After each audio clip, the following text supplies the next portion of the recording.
नमस्कार, मैं हूं आपके साथ अमनदीप। लोकसभा चुनाव के पहले चरण के मतदान के बाद अब दूसरे चरण के सियासी दलों की जोर आजमाइश तेज हो गई है। सियासी बयानबाजियों ने चुनावी पारा हाई कर दिया है। इन्हीं सबको संजोकर हम आपके लिए लेकर आए हैं एक खास कार्यक्रम दंगल 2024, जिसमें हम आपको दिखाएंगे लोकसभा चुनाव से जुड़े हर अपडेट। चुनावी रैलियों ने कहां बढ़ाया सियासी पारा, किस बयान पर हो रही है नोकझोंक, राजनेताओं को लेकर क्या है जनता की राय। अब से अगले आधे घंटे में सियासत से जुड़ी खबर का देखिए पूरा अपडेट। तो आइए बुलेटिन की शुरुआत करते हैं दंगल टॉप 10 के साथ। दूसरे चरण के लिए थम गया चुनावी शोरगुल। मध्य प्रदेश में 7 और छत्तीसगढ़ की 3 हाई प्रोफाइल सीट पर 26 अप्रैल को होगा मतदान। दूसरे चरण के मतदान की तैयारियां पूरी। पोलिंग बूथ के लिए मतदान दल रवाना। 26 अप्रैल को देश भर की 89 सीटों पर होगी वोटिंग। मध्य प्रदेश के रण में पीएम मोदी ने भरी हुंकार। सागर और हरदा में बीजेपी प्रत्याशी के समर्थन में किया प्रचार। भोपाल में कर रहे मेगा रोड शो। विरासत टैक्स वाले सैम पित्रोदा के बयान पर पीएम मोदी का बड़ा हमला। अंबिकापुर की सभा में बोले पीएम, कांग्रेस की लूट जिंदगी के साथ भी, जिंदगी के बाद भी। सैम पित्रोदा के बयान पर अमित शाह ने साधा निशाना। बोले कांग्रेस पार्टी हुई एक्सपोज, उनके बयान से कांग्रेस का मकसद आया सामने। महाराष्ट्र के सोलापुर में गरजे राहुल गांधी। प्रत्याशी के समर्थन में जनसभा को किया संबोधित। बीजेपी पर साधा निशाना। नरेंद्र मोदी अरबपतियों के नेता। महाराष्ट्र के अमरावती में शाह ने बीजेपी प्रत्याशी के समर्थन में किया प्रचार। उद्धव ठाकरे पर साधा निशाना। बोले सोनिया के डर से प्राण प्रतिष्ठा में नहीं गए नकली शिवसेना अध्यक्ष। वायनाड में प्रियंका गांधी वाड्रा का वार। लगाया मोदी सरकार पर वास्तविक मुद्दों से ध्यान भटकाने का आरोप। धर्म की बात करके लोगों की भावनाएं भड़का रहे प्रधानमंत्री। पीएम मोदी का ताज नगरी दौरा कल। कोठी मीना बाजार में बीजेपी प्रत्याशी के समर्थन में करेंगे चुनावी जनसभा। कई वरिष्ठ भाजपा नेता कार्यक्रम में रहेंगे मौजूद। कन्नौज से अखिलेश यादव लड़ेंगे चुनाव। कल 12 बजे दाखिल करेंगे नामांकन। सपा महासचिव राम गोपाल यादव ने किया ऐलान। टॉप 10 के बाद दंगल में अब बात करेंगे सबसे पहले कांग्रेस नेता सैम पित्रोदा के उस बयान की जिसने दिन भर सुर्खियां बटोरी। कांग्रेस नेता का यह बयान कांग्रेस के लिए सेल्फ गोल से कम नहीं लग रहा है। पीएम मोदी से लेकर बीजेपी के बड़े नेताओं ने सैम पित्रोदा के बयान को लेकर कांग्रेस पर जमकर हमले किए, तो वहीं कांग्रेस ने भी बयान से किनारा कर लिया है। आखिर कांग्रेस नेता ने ऐसा क्या कुछ कहा है, ये अगर आपको जानना है तो खास रिपोर्ट देख लीजिए।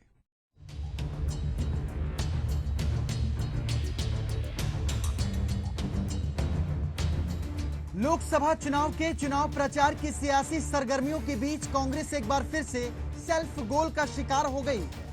कांग्रेस नेताओं की बयानबाजियां फिर से उनके लिए खतरे की घंटी से कम नहीं।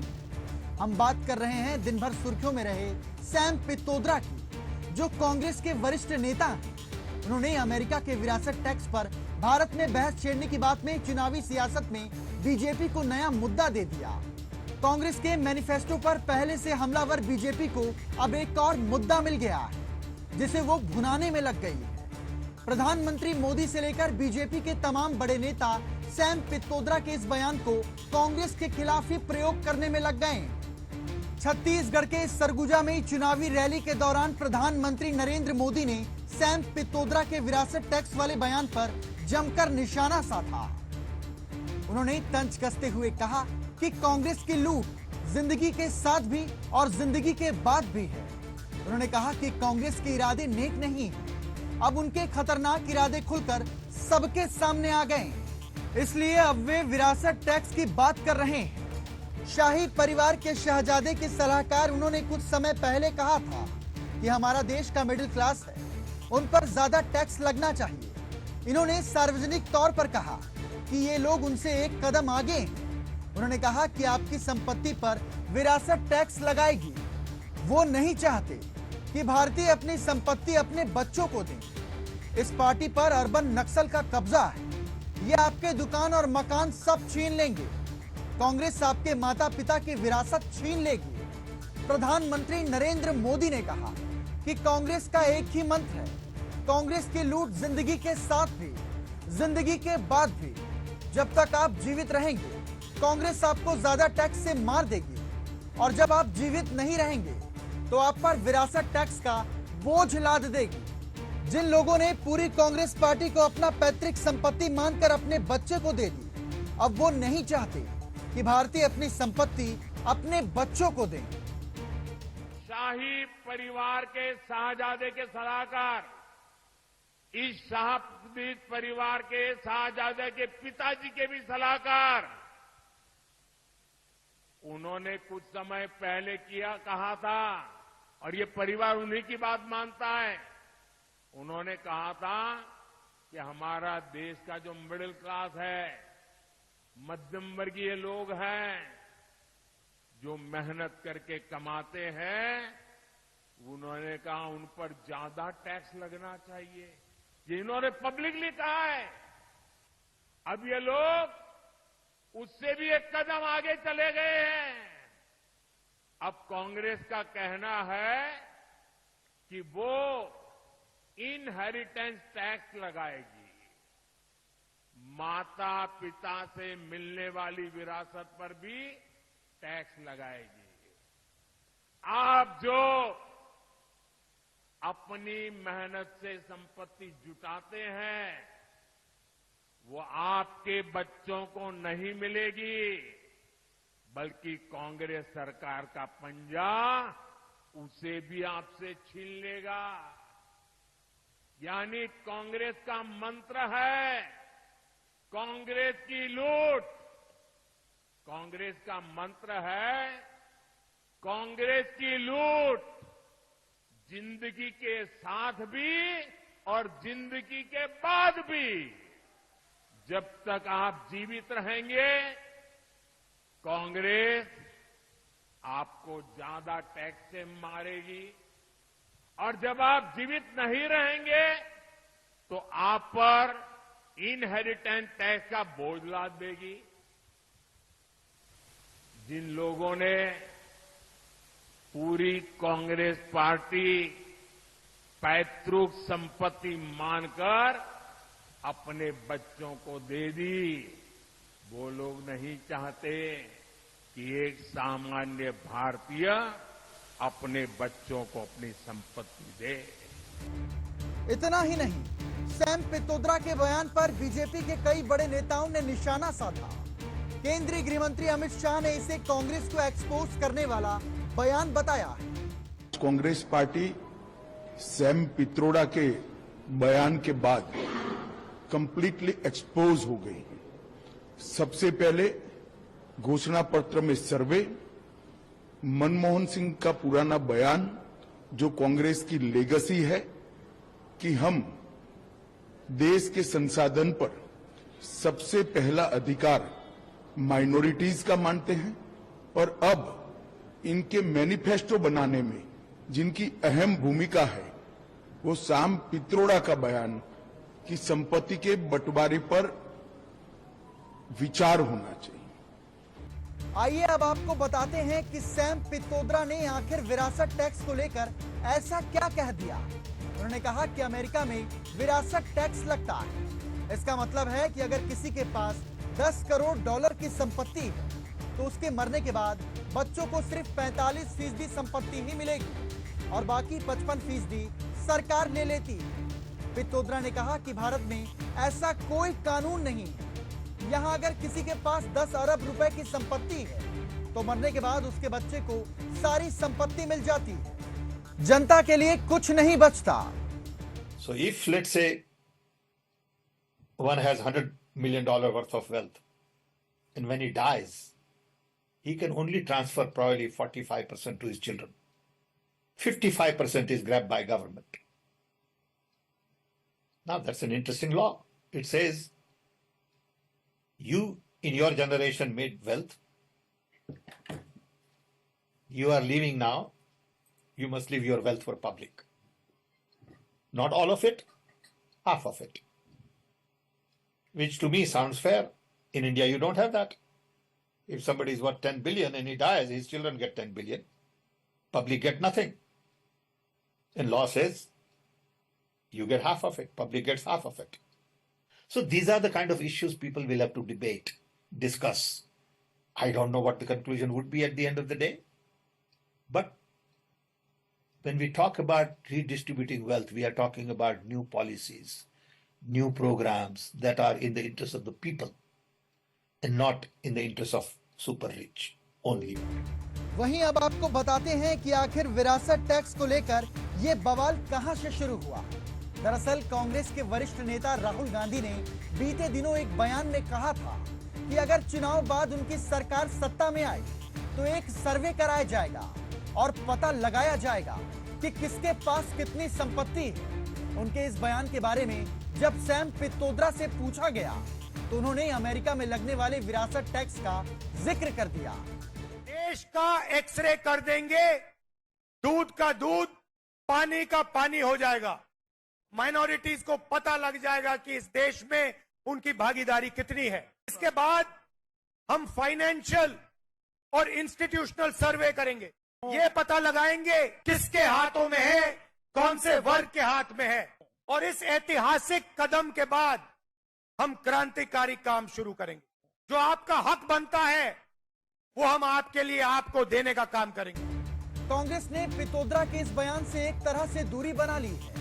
कांग्रेस नेता जयराम रमेश ने कहा कि लोकतंत्र में हर शख्स को अपनी राय रखने की आजादी है, लेकिन इसका मतलब ये नहीं कि पित्रोदा के विचार हमेशा कांग्रेस की राय से मेल खाते हों। कांग्रेस ने बयान से किनारा तो कर लिया है, लेकिन इस बयान से सियासी भूचाल तो आ चुका है, जो अभी हाल फिलहाल थमने का नाम नहीं ले रहा। बात कांग्रेस की चली है तो अब बात करते हैं उत्तर प्रदेश में कांग्रेस के सबसे मजबूत गढ़ रायबरेली और अमेठी की, जहां एक बार फिर गांधी परिवार से किसी प्रत्याशी को चुनावी मैदान में उतारा जा सकता है। सूत्रों के मुताबिक अमेठी से राहुल गांधी और रायबरेली से प्रियंका गांधी का टिकट लगभग तय माना जा रहा है। क्या है दोनों लोकसभा सीटों का गणित, देखिए एक खास रिपोर्ट।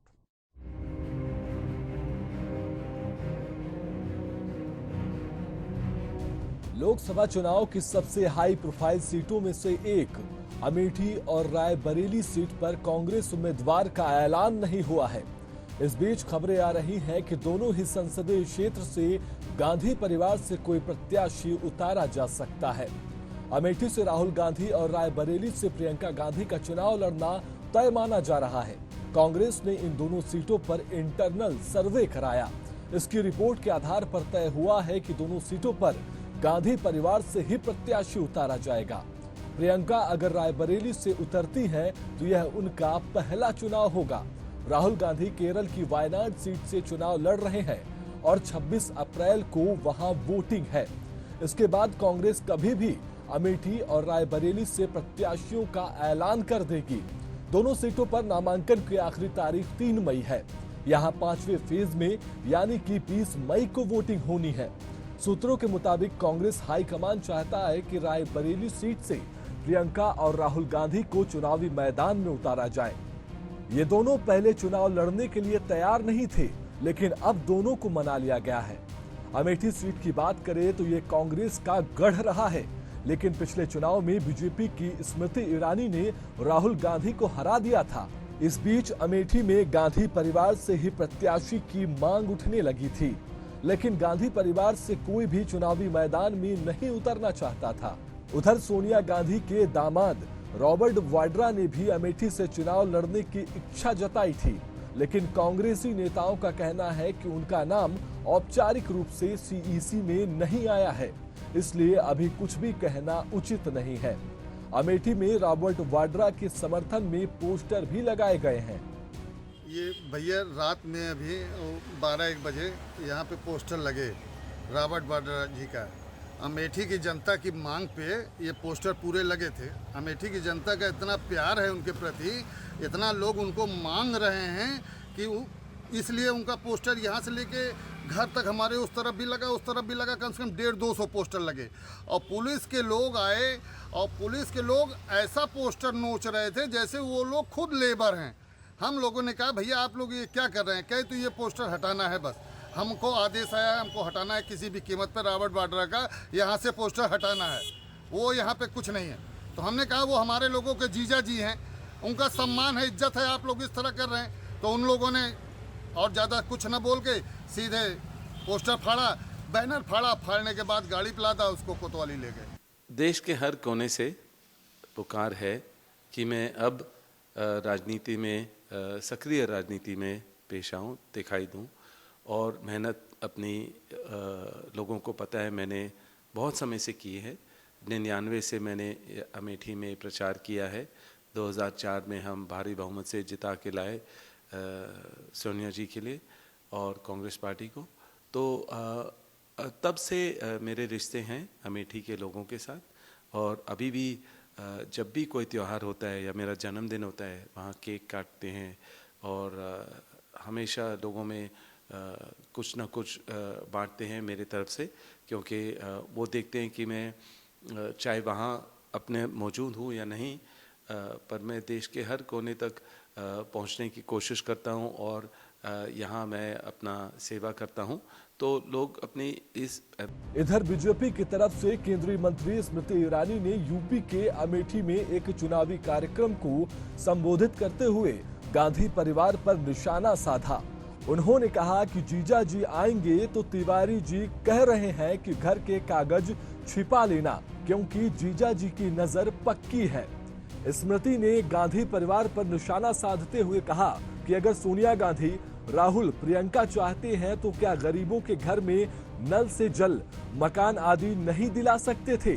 कांग्रेस पार्टी ने घोषित किया है कि एक एक व्यक्ति की कमाई का हिसाब करेंगे, फिर सबकी संपत्ति ले लेंगे और जिसको चाहे उसे बांटेंगे। हम सब जानते हैं कि कांग्रेस वालों ने जब एक बार संपत्ति ले ली तो सिर्फ अपनी जेब भरी है, गरीबों का पैसा कभी नहीं पहुंचाया। पुश्तैनी है, उन्होंने कहा बिल्कुल सही है। मैंने कहा बेटे क्या करते हैं, उन्होंने कहा नौकरी करते हैं दीदी, अच्छा खासा कमा लेते हैं।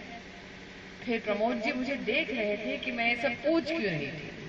पूछ इसलिए रही थी तिवारी जी, क्योंकि जैसा सुरेश ने कहा, कांग्रेस पार्टी ने घोषित किया है एक एक व्यक्ति की कितनी कमाई है, पहले वो एक एक व्यक्ति की कमाई नापेंगे, तोलेंगे, घर का कागज, बाग का कागज, महिला घर में कितना पैसा रखी है, कितना सोना पहनी है। यूपी की अमेठी और रायबरेली सीट लोकसभा की सबसे हाई प्रोफाइल सीटों में आती है। ये दोनों ही सीटें कांग्रेस का गढ़ मानी जाती हैं। हालांकि पिछले चुनाव में अमेठी सीट से स्मृति ईरानी ने बाजी मार ली थी, लेकिन इस बार एंटी इनकम्बेंसी भी देखने को मिल रही है, जिसका कांग्रेस प्रत्याशी को लाभ मिल सकता है। सूत्रों के मुताबिक राहुल गांधी अमेठी से चुनाव लड़ने के लिए मान गए हैं। राहुल, प्रियंका 30 अप्रैल तक नामांकन कर सकते हैं। दंगल में अब बात करेंगे राहुल गांधी की, जिन्होंने पीएम मोदी और बीजेपी पर कड़ा प्रहार किया है।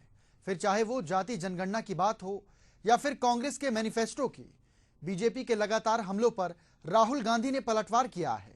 राहुल गांधी ने क्या कुछ कहा है, देखिए एक खास रिपोर्ट।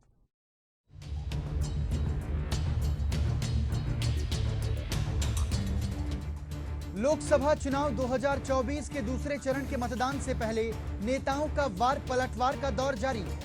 इसी क्रम में कांग्रेस सांसद राहुल गांधी ने दिल्ली के जवाहर भवन में पीएम मोदी पर हमला बोला। उन्होंने कहा कि पीएम मोदी कांग्रेस के घोषणा पत्र से घबरा गए हैं। कांग्रेस के पूर्व अध्यक्ष राहुल गांधी ने कहा कि मीडिया में मेरे बारे में कहते थे, मेरी राजनीति में दिलचस्पी नहीं, मैं राजनीति को लेकर सीरियस नहीं हूं। मनरेगा नॉन सीरियस था, मगर अमिताभ बच्चन, ऐश्वर्या, विराट कोहली सीरियस है। मैंने फिर देखा कि जो बड़े बड़े पत्रकार हैं, एंकर हैं, उनमें एक भी दलित एंकर नहीं है। तो जब मीडिया में आपका कोई है ही नहीं, तो आपके मुद्दे नॉन सीरियस ही रहेंगे।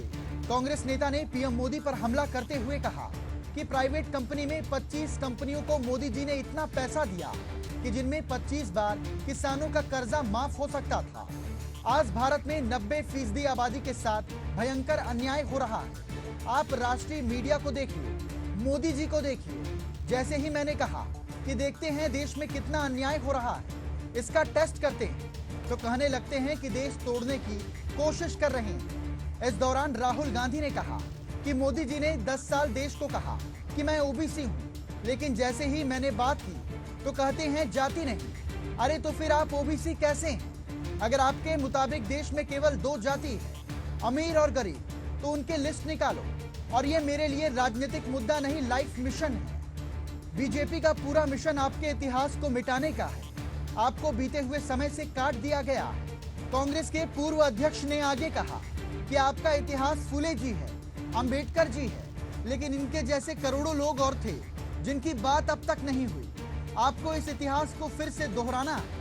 आप लिख के ले लो, जाति जनगणना की कोई भी शक्ति नहीं रोक सकती। जितना इसको रोका गया उतनी ताकत से ये वापस आएगा, क्योंकि 90% आबादी को ये बात समझ आ चुकी है कि आज देश के संस्थान में उनकी जगह नहीं है। राहुल गांधी ने आगे कहा कि जाति जनगणना से सब क्लियर हो जाएगा। ये जाति का सर्वे, उसमें हम आर्थिक और संस्थागत सर्वे भी जोड़ेंगे। कितने लोग किसमें काम करते हैं, ये एक तरह से नेशनल एक्सरे मानिए। आप मानिए कि देश के लिए 70 साल बाद एक जरूरी कदम है। हमें पता होना चाहिए कि हम कहां हैं और हमें कहां जाना है। ये जरूरी है और इस पर कोई ऐतराज नहीं कर सकते। ये 1-2 दिन का काम नहीं, ये लाइफ टाइम का काम है और हम ये करने जा रहे हैं। जो न्याय हमें लगा कि इतनी मदद करनी चाहिए, हमने मैनिफेस्टो में डाल दिया है। मगर उससे भी ज्यादा बड़ा एक काम है जो आप, मैं और हम सब को एक साथ करना पड़ेगा। देखिए, जो पिछड़े लोग हैं, सबसे पहले ये शब्द मुझे अच्छा नहीं लगता है। ये पिछड़े लोग, ये शब्द अच्छा नहीं है। सबसे पहले इस शब्द को खत्म करना है।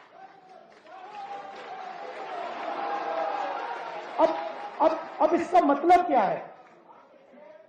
देखिए, आपको यह समझना है कि आपके साथ किया क्या गया है।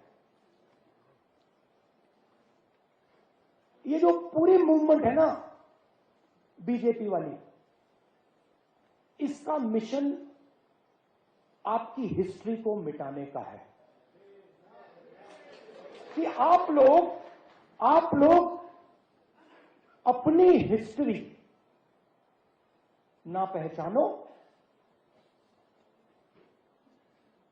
और ना समझो। तो एक प्रकार से आपको बीते हुए समय से काट दिया गया है।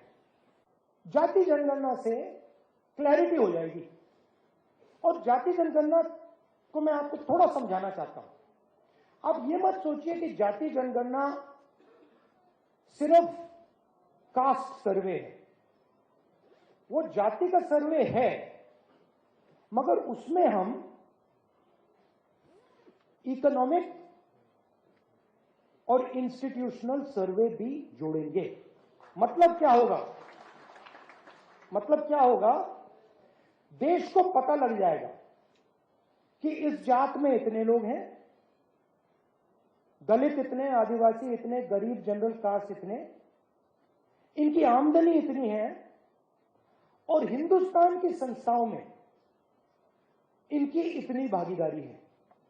तो पता लग जाएगा कि मीडिया में इतनी कंपनियां हिंदुस्तान की मीडिया को कंट्रोल करती हैं, इतना पैसा हिंदुस्तान की सरकार इनको दे रही है और इस संस्था में इतने ओबीसी, इतने दलित, इतने आदिवासी का यहां बहुत बहुत स्वागत, नमस्कार। कैसे हैं आप? मैनिफेस्टो आपको अच्छा लगा? आपने देखा होगा कि प्रधानमंत्री पैनिक कर गए हैं। हाँ, बिल्कुल हिल गए हैं, घबरा गए हैं। क्रांतिकारी मैनिफेस्टो। समझ लीजिए कि जो मैंने आपसे पहले कहा, ये मेरे लिए राजनीति नहीं है, ये मेरे लिए लाइफ मिशन को छोड़ने वाला नहीं हूं मैं। और मैं गारंटी करके कह रहा हूं, जो कांचा जी ने कहा, आप लिख लो,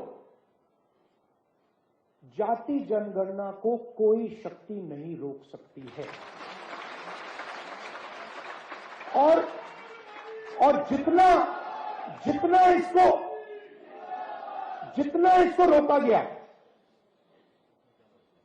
इसको रोका गया, उतनी तेजी से, उतनी फोर्स से ये वापस आएगा। क्योंकि हिंदुस्तान के 90% लोगों को ये बात समझ आ गई है। शायद वो आज कह नहीं रहे हैं,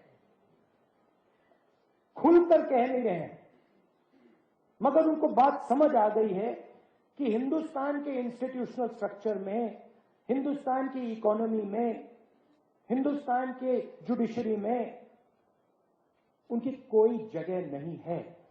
बता दें, पीएम मोदी ने कांग्रेस पर संपत्ति बांटने को लेकर जोरदार हमला किया था। 21 अप्रैल को राजस्थान के बांसवाड़ा में चुनावी रैली को संबोधित करते हुए पीएम मोदी ने कहा था कि अगर कांग्रेस की सरकार आई तो वो लोगों की संपत्तियों को लेकर ज्यादा बच्चे वाले और घुसपैठियों को बांट देगी। कुल मिलाकर दूसरे चरण के मतदान से ठीक पहले दोनों ही सियासी दलों के प्रमुख नेताओं ने विकास के मूल मुद्दे से जनता का ध्यान भटका दिया। लेकिन इसका असर वोट पर कितना पड़ेगा, ये तो 4 जून को ही पता चल पाएगा। और दंगल में आज के लिए बस इतना ही। कल फिर होगी मुलाकात किसी नए विषय के साथ। तब तक मुझे दीजिए इजाजत। नमस्कार।